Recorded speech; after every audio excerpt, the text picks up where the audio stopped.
നല്ല രസമുണ്ട്. ഞാൻ ചോദിച്ചതിന് മറുപടി കിട്ടിയില്ല. ഞാൻ പോയിരുന്നു അന്ന്, ഞാൻ പോയ അന്ന് കുറെ സമയം ഞാൻ അവരെ കുറെ കാര്യങ്ങൾ പറയാനൊക്കെ ഞാൻ കരഞ്ഞു. അവര് മാഡത്തിനോട് നന്ദി പറഞ്ഞോട്ടെ. ഒന്ന്, മാഡം പോയത് വലിയ കാര്യമാണ്. യുദ്ധഭൂമിയിൽ ഒരു പുതിയ പടൻ ഈശ്വരിയെ നമുക്ക് വിശ്വസിക്കാം, വേറെ ആരെയും വിശ്വസിക്കാം. രണ്ട്, മാഡം അങ്ങനല്ല. നാളെ രാഹുൽ ഈശ്വർ പോകുന്നതിന് പകരം ഒരു മെൻസ് കമ്മീഷൻ അവിടെ പോയി അവരാൽ കഴിയുന്ന പിന്തുണ, സപ്പോർട്ട് കൊടുക്കണം. മാഡവും ഞാനും പോയ അവരുടെ കൂടെ നിന്ന് കരയാനല്ലേ. ചേട്ടാ അപമാനിച്ചു ഞാൻ പോയിക്കോട്ടെ. ഇന്ത്യയിലെ സ്റ്റാറ്റിസ്റ്റിക്കൽ ഡാറ്റ പ്രകാരം ഏറ്റവും അധികം കള്ളക്കേസുകളിൽ റിമാൻഡിൽ ജയിലിൽ കിടക്കുന്നത് ദളിതരും മുസ്ലിങ്ങളുമാണ്. കുഴപ്പങ്ങളെല്ലാം കണ്ടുപിടിച്ച് വിശദമായി എഴുതിയിട്ടുണ്ടല്ലോ. ഇവര് പുരുഷന്മാർ തന്നെയാണ്. ഓക്കെ, അതെ.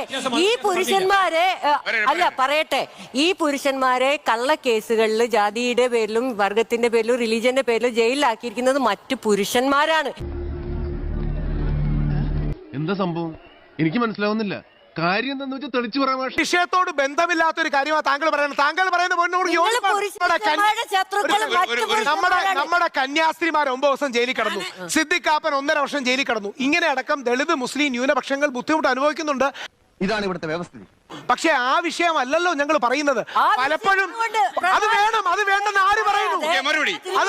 അത് യോജിപ്പാണ്, അത് വേണ്ടെന്ന് ആര് പറയുന്നു?